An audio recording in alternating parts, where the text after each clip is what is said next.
Good evening, everyone. Welcome back to another live stream interview brought to you by TINIG Media. To all frontliners who are currently working hard amidst the pandemic, we applaud your sacrifice, especially during this fight against the COVID-19. In this interview, I will introduce you to one of the million frontliners who is continuously helping the sick people of COVID in the COVID ward every day and hear what she has to share about her experiences as a COVID nurse. We are indeed lucky to do this interview together with a US nurse frontliner who also formerly worked as a nurse in the Philippines at the La Salle Hospital and Dubai for 8 years. Ladies and gentlemen, Jennifer Ann Olase. Good evening, Jen. Hi, good evening. Good evening po sa lahat ng nanonood ng Tinig. Hi, everyone. Alright, ready ka na ba sa ating mga katanungan? Oh, ready na, medyo. So, first question is, kumusta ang mga kababayan natin dyan na nurses sa Amerika? As of now, okay naman. Kaya lang, really struggled for the, yung pandemic when biglaan kasing nag-surge at this past few months. So, it was a struggle for everyone talaga. Lalo na sa mga newly joined nurses na mga kababayan natin dito. Okay. So may community of Filipino nurses ka ba na affiliated?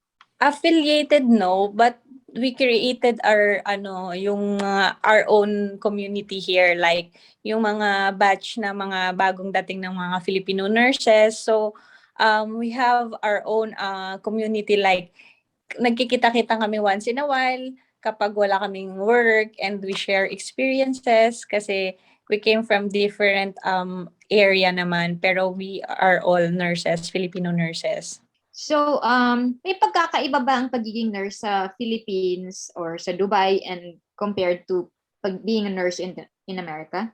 Sobrang laki ng pagkakaiba ng Filipino nurses, yung when it comes to setting and yung work, ibang-iba talaga. So dito sa US, mostly mas independent ang mga nurses when it comes to handling the patients. And unlike dati, when I was working in the Philippines or in the UAE, like very dependent lang kami sa mga doctors or sa mga medical orders. We're just waiting. Pero dito, you have to have your own clinical judgment when treating the patient. So nakadepende sa nurse lahat kung ano ang mangyayari sa patient. The doctor will not ask you kung anong gagawin. You have to know what to do, or magre-request ka lang sa doctor, like the patient is deteriorating, should I give this or should I give that, should I do this, and the doctor will just say or yes or no. So the life of the patient really is dependent sa judgment ng mga nurses dito. So mas proactive ang mga nurses sa US. Is that because ito ba dahil lang sa COVID, dahil lang sa pandemic, or does it happen also on a regular basis? No, ganito talaga yung practice nila dito sa US. So yung yung responsibility ng mga nurses nila dito is mas mabigat compared sa yung experience ko as a nurse in the Philippines, na which is we cannot do whatever. For example, the patient is deteriorating na, and then we don't have any set of protocols to do sa patient kasi magde-depend ka lang kung anong sasabihin ng doctor. Dito, without the doctor's order, you can do whatever you want kasi you have a set of protocol to do that. So despite na walang COVID, pre-COVID or may COVID, ganito talaga yung practice nila, which is yun nga, yung big difference sa practice sa ibang healthcare. Okay. So when you got assigned to the COVID ward, what was your first reaction? Actually, yung sa amin kasi was divided into two yung unit namin. May COVID at may hindi. So, not every day naman na-assign ako sa COVID patients. Pero, syempre, nung time na nalaman ko na I will be handling purely COVID patients, natakot ako. Yung anxiety ko, grabe, tumaas na parang feeling ko na nagkakaroon na rin ako ng shortness of breath. Na parang feeling ko na lahat ng symptoms ng patient ay meron na din ako before going pa lang inside the patient's room. So, yun nga, iniisip ko na lang yung safety ng family ko. Mostly na nga, minsan nakakalimutan ko na sobrang pagod na pala, pero iniisip ko na lang na hindi ako kailangan magdala ng virus sa bahay. So, yun yung struggle sa pag-COVID. Has your routine for work changed when you were assigned to to nurse as a COVID patient? Sorry. Has your routine, nagbago ba yung routine mo being a nurse when you were assigned in a COVID ward? Siyempre, sobrang laki ng difference when you are working in a non-COVID saka compared sa COVID ward. Kasi when you are working in a COVID, mas mahirap yung magdodon ka ng PPE, magtatanggal ka ng PPE, tapos syempre yung exposure mo sa patient, unlike kung hindi COVID yung patient mo, mas matagal yung interaction nyo with the patients, mas nabibigay mo yung care mo sa patient lahat. Pero when you are handling with the COVID patients, very less interactions, like bibigay ka lang ng medications, tapos i-assess mo lang for a while, and then kailangan mo na agad-agad umalis. Kasi for the safety mo rin, at saka yung mga staff din na hindi naman, nakakasalamuhan mo sa labas na hindi naman sila nag-handle ng COVID patients. So, yun, less interaction talaga with the patients. So, when you say less interaction, how long is that per patient? Like, pinaka-most, siguro mga 10 to 15 minutes or less than 10 minutes minsan. So, yeah. okay. Pero not hourly, kasi usually yung mga regular patients namin, hourly rounds kami. Like, every time nag-check kami, how are you? Pero during sa mga COVID, we have a monitor outside lang. So, may monitor kami na para siyang screen na you can check the heart rate or kung ano nang nangyari sa patient sa loob. We don't do that na every hour nagra-rounds kami doon kasi nga we don't want to be exposed then. Okay. So speaking of PPE, are you happy with your PPE? Or do you feel safe whenever you wear your PPE? Actually, I feel safe. Hindi ko masasabing sobrang safe kasi although we use different gowns to different patients. Yung N95 mask namin, yes, isang N95 mask lang all throughout we have 6 patients. Pero yung gowns namin, we have to put different gowns. Kaya lang, it's inevitable kasi na minsan natatouch mo rin yung outside ng gown, although naka-gloves ka minsan, pero pag tinatanggal mo, hindi mo alam hindi mo alam kung alin yung ang nag-touch sa skin mo. Kaya every time I go on a duty, I have a warmer, I have a coat, and my regular, madaming layers kasi I don't like things from the patient to touch my skin, which is, yun nga, hindi mo naman all the time, although naghuhugas ka ng kamay lagi, pero hindi mo all the time na napapansin kung napapahawak ka ba sa face mo or that. So, nandun pa rin yung fear na what if na nakamiss ka ng something na hindi mo naman talaga sinasadya. Ano naman ang difference ng pag-handle ng COVID from the Philippines versus US? Sa tingin, based on your observation, so paano hinahandle ng mga tao or ng hospital or in general the public? How is US managing COVID compared to how Philippines is managing? Ano pinagkaiba? Honestly speaking, sana obserbahan ko lang, mas aggressive pa nga ang Philippines when handling the COVID in their hospitals. Although sad to say na hindi lang talaga tayo well equipped sa mga facilities and all the medical supplies, and syempre hindi rin well compensated ang mga healthcare, pero very aggressive ang mga Filipino health workers. Like, before they admit the patient or the patients have symptoms of COVID, they have to test agad. Dito kasi hindi lahat ng patients tinetest ng COVID.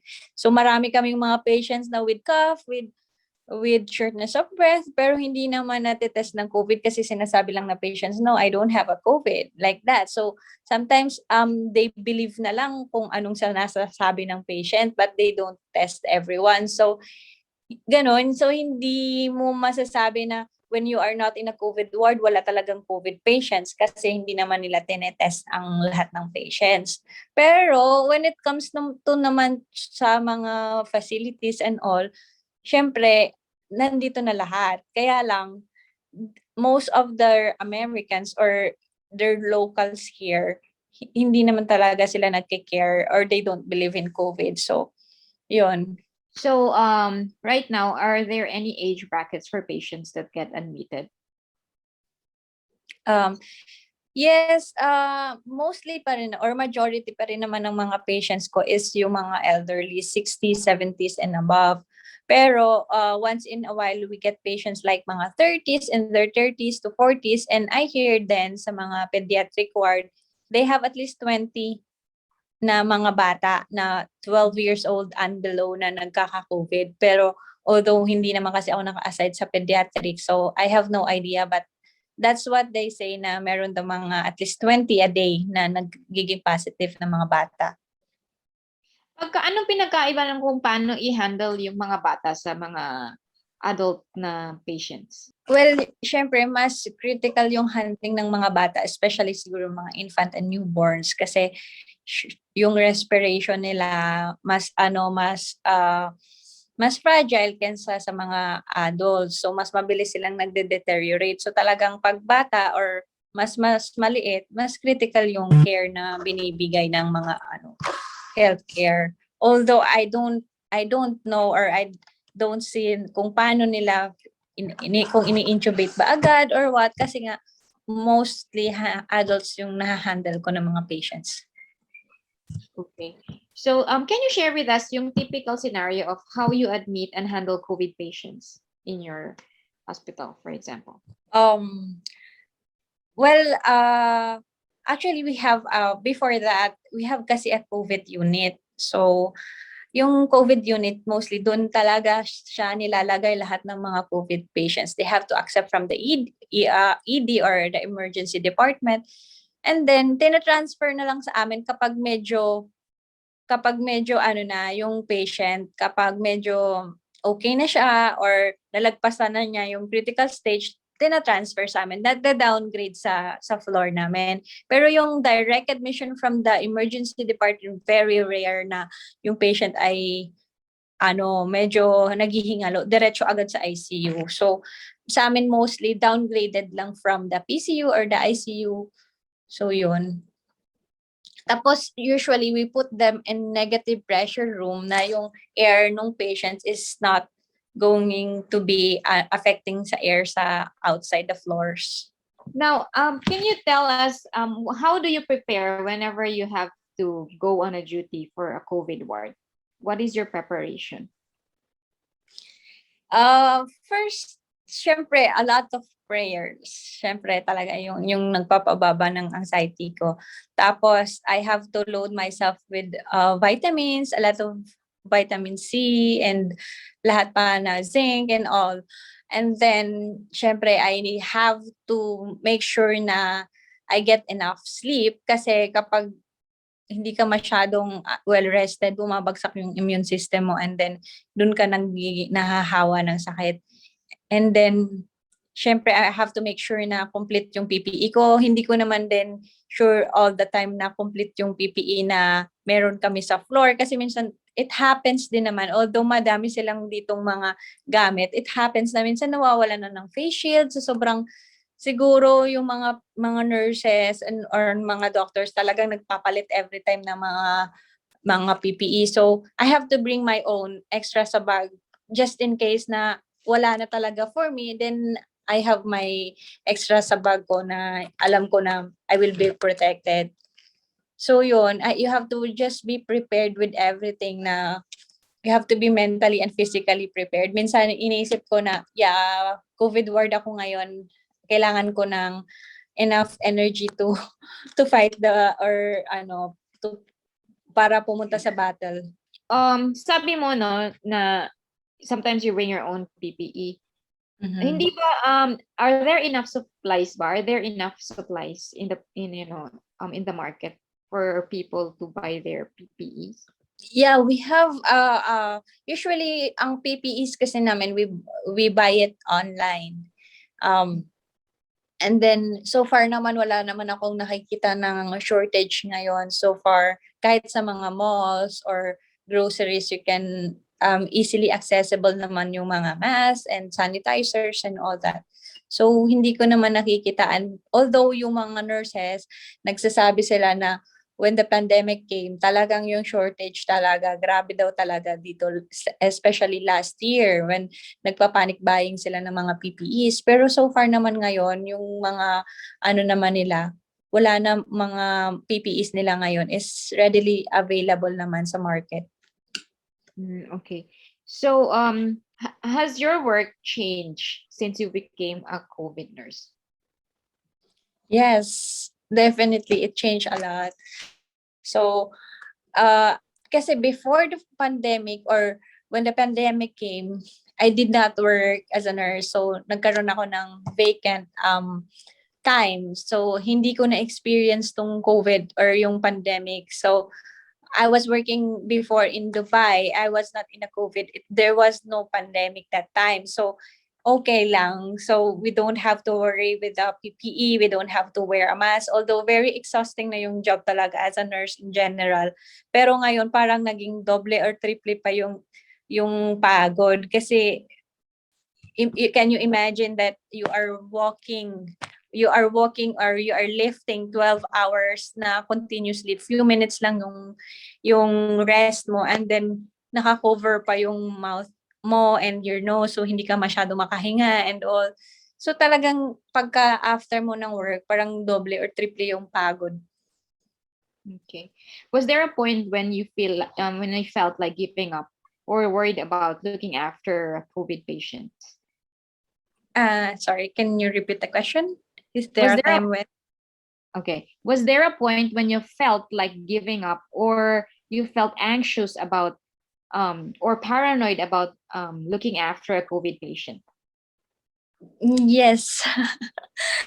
There's so many times that I feel like giving up. So, minsan nagka-question ko, is this really my calling? Or is this really what is meant for me? Or minsan nagsiself-pity ako na bakit ito yung aking profession profession na napili. Although it is really very hard na yung in the middle of the night parang gusto mo nang mag-give up. Parang sabi mo ayoko na maging nurse. Pero isipin mo na lang na all the efforts you had when you were studying, when taking the exams, and ang dami mong pinagdaanan before you reach at this stage. So, yun na lang yung siguro yung that's my why of going on. Um, how do you cope up with all the stress and anxiety, to make sure that, you have a balance and you're able to preserve your mental health? What do you do after work? Yeah, so after work, I make sure that I have time for my family. So, I don't like to overwork. So, although yung mga critical bonuses nila dito is talaga namang malalaki talaga yung mga ino-offer nilang critical bonus na kung siguro kung pera mo lang yung iisipin mo, you can be a millionaire within a month or two. Pero I don't do that. I don't want to overwork myself or yung talaga mapapabayaan mo yung mental health mo. So maybe once in a while ako nag-overtime pero not all the time naman. So I make sure that I have at least 3 days break from work for my family. We go out, we go to the beach, and we go to the parks and I make sure that I have a time for my child also. So yun, para lang talagang magkaroon ka ng break na hindi lang yun hindi lang yung anxiety yung hinaharap mo every day. So yun. So, na-mention mo, no, na malaki yung critical bonus dyan. And probably you have heard naman of what is going on now in the Philippines, right? The frontliners are now facing this, another problem kasi nga hindi pa nare-release ata or hindi sila nababayaran ng maayos or yung mga napapromise sa kanila hindi nabibigay sa kanila. Whenever you hear those kind of news, how do you feel about it? I mean, 'di ba, nag-work ka rin sa Pilipinas and you know how it is to become a nurse in the Philippines. Anong pakiramdam mo? Ano ang iyong thoughts about those news and about those people na working as frontliners in the Philippines and not getting compensated properly compared to how you are earning now? Of course, I feel sad. I feel sorry for them kasi alam ko yung feeling na yung sobra kang overwork at the end of the day, parang hindi worth it yung binabayad nilang na compensation. So, napagdaanan ko dun yon. It's been 4 years na talagang ganun. Parang napaka-unfair. Parang after all your struggles, tapos after all the education na pinagdaanan mo, tapos yun lang yung ibabayad sa'yo, talagang hindi worth it. Kaya lang, siguro, they will get there. Kailangan lang siguro nila ng experience or determination para ma-reach yung goals nila. Kasi lahat naman, hindi naman agad-agad din talaga makakarating sa at this stage na makakapunta ka ng US without serving or without having experience from the Philippines. Pero yun nga, sana the compensation of the nurses in the Philippines talaga is or mabigyan ng improvement kasi hindi biro yung stress, hindi biro yung anxiety at saka syempre yung physical na pagod na ginagawa ng mga nurses especially sa Philippines. So dito nga yung workload or yung mga patients mo very less. Like in the Philippines, I work with 15 to 20 patients. Ako lang, dito 6 patients lang ang maximum. Pag 7, nagrereklamo na or it's not in the law or you're not allowed to handle patients more than 6. So, can you imagine yung workload na doble or triple sa Pilipinas pero they're getting very less compensations. All right. We're almost ending, no? But going back or looking back from all the experiences that you've had, like working as a nurse in the Philippines and then going to Dubai and then aspiring to work in the US. Looking back, do you think it's all worth it? Well, yes, I should say that it's all worth it talaga. So, dati sinasabi ko na maybe it's just the same na sa ibang lugar, maybe hindi naman din ganun ka worth it when you come to the US. Pero dito kasi, every minute is being paid. And it's very worth it yung nila, compensation. Oo, napapagod ka. Pero when you receive your paycheck and all. So parang everything is possible na pwede mo nang bilhin kasi you got this or kahit na pagod ka na alam mo namang tinutumbasan nila or minsan dinodoble pa nila, they appreciate your effort. So kahit na mahirap, alam mo na worth it naman and you will have a good future, especially for your family. Okay, so what is your message to the nurses in the Philippines right now na talagang nahihirapan to motivate them to not give up? So, message ko lang to all Filipino nurses na still working in the Philippines or still aiming to work abroad or to have a better future. You will get there. Just hang on. Alam ko mahirap. I've been there. Alam ko nafe-feel ko yung pagod ninyo and nafe-feel ko yung frustrations ninyo sa waiting and then yung hindi kayo very well compensated. Pero isipin nyo na lang na there will come a time na ma-reach nyo rin yung goals nyo. Siguro patience lang din and prayers and preservation sa sarili nyo na kaya nyo yan. And then, darating din yung right time na kung saan nyo man gusto, maybe you want to stay in the Philippines as a nurse or you want to put on your own business or you want to go abroad, darating din yun. Huwag kayong mapanghihinaan ng loob. So, yun lang. Okay, bilang pagtatapos, no, kamusta naman ang naging pakiramdam nyo sa pag-attend sa aming programa? I mean, has this become like a channel for you to actually inspire other people. How do you feel being interviewed in to be broadcasted all over the world? Yeah, of course, it's an honor for me um, to be interviewed by Tinig, and then of course then ngayon lang din kasi ngayon ko lang naranasan na mag ano express ng kung anong nararamdaman ko as a nurse, kasi hindi ko to usually ginagawa, so I feel happy na share ko yung experience ko dito, and then kung ano yung nararamdaman ko every day. So very thankful din sa experience na to. Okay, thank you so much for your time. No, before I close this, I would just like to call Mr. Mike Garza for the closing remarks. Sir Mike. Good evening, Jen. Hi, good evening.